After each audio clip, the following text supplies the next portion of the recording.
BHK independent house spot payment ఆప్షన్లో కేవలం 25 లక్షలు మాత్రమే, అది కూడా 183 గజాల భూమిలో.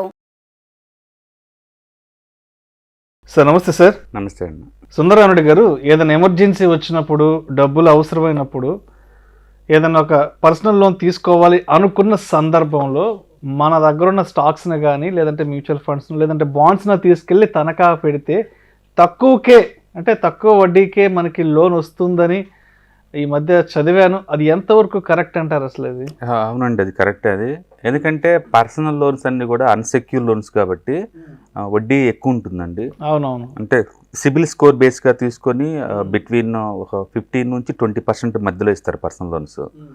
అదే అన్నిటికన్నా తక్కువ చీపెస్ట్ ఇంట్రెస్ట్ రేట్స్ అంటే హౌసింగ్ లోన్స్ అనమాట. అవే ఇప్పుడు ఆల్మోస్ట్ 8.5 నుంచి 10 మధ్య ఉన్నవి. ఓకే, తక్కువ అంటే హౌసింగ్ లోన్స్ ఉంటాయి, ఎక్కువ వడ్డీ అంటే పర్సనల్ లోన్స్ ఉంటాయి. ఎందుకంటే అన్సెక్యూర్ లోన్స్ కాబట్టి వడ్డీ ఎక్కువ ఉంటుంది. అయితే ఏదైనా ఎమర్జెన్సీ అప్పుడు మనీ ఏదైనా కావాలి అంటే మీ దగ్గర స్టాక్స్ కానీ మ్యూచువల్ ఫండ్స్ కానీ బాండ్స్ కానీ అండ్ గోల్డ్ లేదా గోల్డెన్ బాండ్స్ కానీ ఎలాంటివి ఉన్నప్పుడు వాటిని మనం ప్లెడ్జ్ చేయడం ద్వారా, తనఖా పెట్టడం ద్వారా అండ్ బిట్వీన్ 9 to 10% వడ్డీకే దొరుకుతాయి.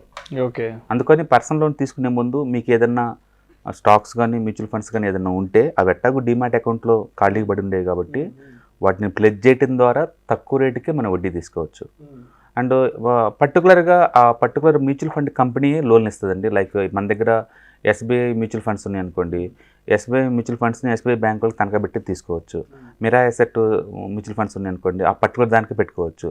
అదే jirodhacapital.com అని చెప్పేసి ఈ మధ్య జిరోదా వాళ్ళు కూడా ఆన్లైన్లోనే మొత్తం A to Z ట్రాన్స్పరెంట్గా ఆన్లైన్ చేస్తున్నారండి. 10.5% చొప్పున వడ్డీకి అది కూడా మీరు తనఖా పెట్టుకోవచ్చు jirodhacapital.com. అట్లా ఇవాళ రేపట్లో అది ట్రెండింగ్లో ఉందండి. అంటే ఎక్కువ మంది పర్సనల్ లోన్స్ కోసం బయట 2 రూపీస్ వడ్డీ 3 రూపీస్ వడ్డీలా తీసుకునే బదులు మీ దగ్గర కనుక లాంగ్ టర్మ్లో ఉండే మ్యూచువల్ ఫండ్స్ కానీ బాండ్స్ కానీ ఇలాంటి ఏదైనా ఉంటే లెస్ దెన్ 10%కి మనం వడ్డీ తీసుకోవచ్చు అనమాట. బేసిక్గా పర్సనల్ లోన్ సిబిల్ స్కోర్ని బేస్గా తీసుకొని ఇస్తారండి. అండ్ బ్యాడ్గా ఉందంటే ఆల్మోస్ట్ 20% దాకా పడుతుంది వడ్డీ ప్రయాణం. అండ్ మంచిగా ఉందంటే 15% దొరుకుతుంది. బట్ ఇవి తనఖా పెడుతున్నారు, సెక్యూర్ లోన్ అవుతాయి కాబట్టి మనకు తక్కువ రేటుకే వడ్డీ దొరుకుతాయి అన్నమాట. కాబట్టి మీకు ఏదైనా అవసరం అనిపించినప్పుడు మీ దగ్గర ఏదైనా mutual funds, ETFs, index funds, bonds ఏదైనా ఉంటే తీసుకోవచ్చు. అండ్ పల్లెటూరులో మనం చూస్తూనే ఉన్నాం, రైతులు వీళ్ళందరూ కూడా గోల్డ్ని పెట్టేసి తెచ్చుకుంటారండి. అది ప్రొవిజన్ ఏంటంటే రైతులకి అగ్రికల్చర్ లోన్స్ తక్కువ రేటుకి దొరుకుతాయి కాబట్టి వాళ్ళు ఫ్రీక్వెన్సీ తీసుకుంటూ ఉంటారు. బట్ అన్నిటికన్నా గోల్డ్ బాండ్స్ బెస్ట్ అండి. ఎందుకంటే గోల్డ్ రేట్తో పాటు అది ఇయర్లీ 2.5% వడ్డీ గవర్నమెంట్ దగ్గర నుంచి మనకు వస్తుంది. మళ్ళీ ఈ బాండ్ని తనఖా పెట్టుకొని మళ్ళీ లోన్ తెచ్చుకోవచ్చు. మళ్ళీ ఆ లోన్ కూడా మనకి 1 రూపీ ఇంట్రెస్ట్గా దొరుకుతాయి కాబట్టి గోల్డ్ బాండ్స్ కూడా బాగానే ఉంటుంది. కాబట్టి ఎప్పుడైనా నెక్స్ట్ ఎమర్జెన్సీ వచ్చినప్పుడు మీ దగ్గర ఏదైనా ఇలాంటి డిజిటల్ అసెట్స్ ఉన్నాయేమో ఆలోచించుకోండి, వీటిని తనఖా పెట్టి మనం తీసుకోవచ్చు. Thank you sir. Right sir.